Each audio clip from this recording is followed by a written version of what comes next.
सजना लगा। फिल्म औलाद ने जब एक बड़ी कामयाबी हासिल की तो वहीद मुराद का नाम भी इस फिल्म से जुड़ चुका था, जिन्होंने फिल्म के आखिरी हिस्से में हबीब और नैयर सुल्ताना के बेटे का किरदार अदा किया। ये वहीद मुराद की डेब्यू फिल्म थी। बाद अज़ां उन्होंने फिल्म समंदर प्रोड्यूस की, जिसके वो खुद हीरो थे। ये फिल्म जो ठीक 10 मार्च 1968 को कराची के नाज सिनेमा में ईद उल अज़हा के मौके पर रिलीज़ की गई। ये उनकी बतौर अदाकार करीबन छठी फिल्म थी जिसमें वो पहली बार शबनम के साथ देखे गए, जबकि शबनम बांग्लादेश की फ़िल्मों में 1959 से फ़िल्मी सफ़र का आगाज़ कर चुकी थीं और पाकिस्तानी फ़िल्मों में उन्होंने 1964 में आई फिल्म आखिरी स्टेशन से अदाकारी के जौहर दिखाए। समंदर फिल्म बनने तक शबनम जो एक मारूफ पसंद की जाने वाली अदाकारा बन चुकी थी, यही वजह थी कि वहीद मुराद ने उन्हें अपने साथ कास्ट में शामिल किया। इस फिल्म के डायरेक्टर रफ़ीक रिजवी थे, प्रोड्यूसर वहीद मुराद, मुसन्निफ़ आगा नसीर काविश, जबकि फ़िल्म की मौसीकी दीबो ने तरतीब दी। गानों के लिरिक्स सैब अख्तर के तहरीर करदा थे। गुलकारान में माला, रूना लैला, आयरन परवीन, नज़ीर बेगम, अहमद रुश्दी, मसूद राना, साईं अख्तर और अल्लाह बख्शी शामिल थे।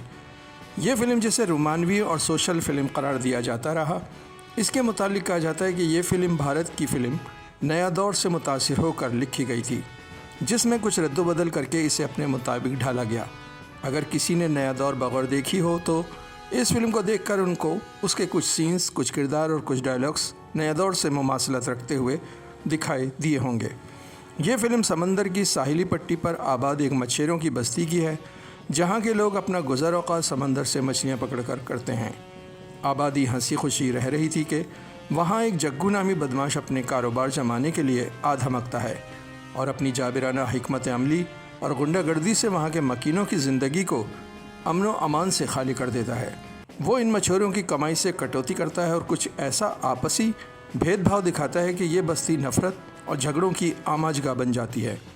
जग्गू जो लोगों को अपना मकरूस करता चला जा रहा था, ऐसे में हक़ व इंसाफ के लिए एक नौजवान राजू, जिसे ये नाइंसाफ़ी एक आंख नहीं भाती, उठ खड़ा होता है।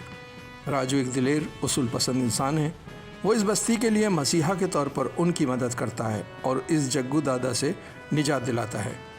यहाँ इसे कई मुश्किलात, इम्तिहानात और जान के ख़तरात लाहक़ होते हैं, हत्ता कि उसकी मोहब्बत के लिए भी कई ख़तरात पैदा हो जाते हैं, मगर वो इन सब से निबर्द आज़मा होकर जग्गू के ख़िलाफ़ तबले जंग बजाकर इसका मुकाबला करता है और फिर जीत हक़ की होती है। जहाँ बस्ती को सुकून और उसकी मोहब्बत उसे वापस मिलते हैं, वहीं एक हैप्पी एंडिंग के साथ ये फ़िल्म ख़त्म होती है। उस दौर के अखबारात के मुताबिक इस फिल्म में ऐसे कुछ सीन्स ऐसे भी थे जिन्हें देखकर वहीद मुराद से जाज़बाती वाबस्तगी रखने वाले कई अफराद जग्गू को बुरा भला कहने में मसरूफ़ थे। ये फ़िल्म जिसे कराची में ही फिल्माया गया, यहाँ से इसने सिल्वर जुबली की सनद हासिल की, जबकि दीगर शहरों से ये फ़िल्म कोई ख़ास कारकर्दगी नहीं दिखा सकी। फ़िल्म की कास्ट में शबनम, वहीद मुराद के अलावा रोज़ीना, हनीफ़, निराला, राशिद, एस.एम. सलीम, कुर्बान जिलानी, आगा सरवर, रंगीला, कमाली रानी, अंसारी और हमीद शामिल थे। फ़िल्म समंदर से जुड़े चंद अदाकारों की बात की जाए तो उनमें अदाकार हनीफ़ पाकिस्तान के वो अदाकार थे जिन्होंने मुतादिद फ़िल्में की और अपनी तमाम फ़िल्मों में एक आध बार भी उन्हें किसी पॉजिटिव रोल में नहीं देखा गया, या अगर किया भी होगा तो वो नज़रों से नहीं गुजरा। मौसूफ़ की जब भी एंट्री होती, आवाम समझ जाती कि अब उनसे किसी खैर की उम्मीद नहीं, मगर ख़िलाफ़ तवक्को इस फिल्म में वो एक बार एक पॉजिटिव रोल में देखे गए, जो राजू का बेहतरीन दोस्त होता है और रोज़ीना से उनकी मोहब्बत का रिश्ता होता है। अदाकार कुर्बान जिलानी, जिन्होंने फ़िल्मी दुनिया में कदम रखा था, सिर्फ 2 से 3 फिल्में ही कर पाए। बाद अज़ा फ़िल्मों में नाकामी के बाद उन्होंने पीटीवी को ज्वाइन किया, जहां वो कामयाब टीवी अदाकार बन गए।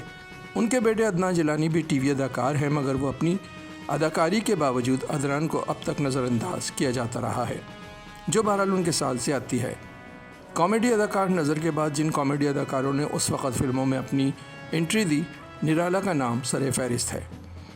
ये कॉमेडी अदाकार अपने मखसूस अंदाज से कई फ़िल्मों में नमूदार हुए और अपने एक ही अंदाज़ के किरदारों की वजह से महदूद किरदारों की नज़र होते चले गए और ताहयात एक ही जगह रहे, जबकि उनके साथ के कई अदाकार तरक्की की मनाजिल तय करते रहे, जिनमें रंगीला का नाम सबूत के तौर पर नुमाया है।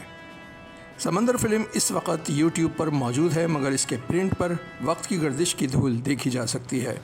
क्या ही बेहतर हो कि इसका रीमेक बेहतर अंदाज में बनाकर इस फिल्म को खराज तहसीन पेश किया जाए।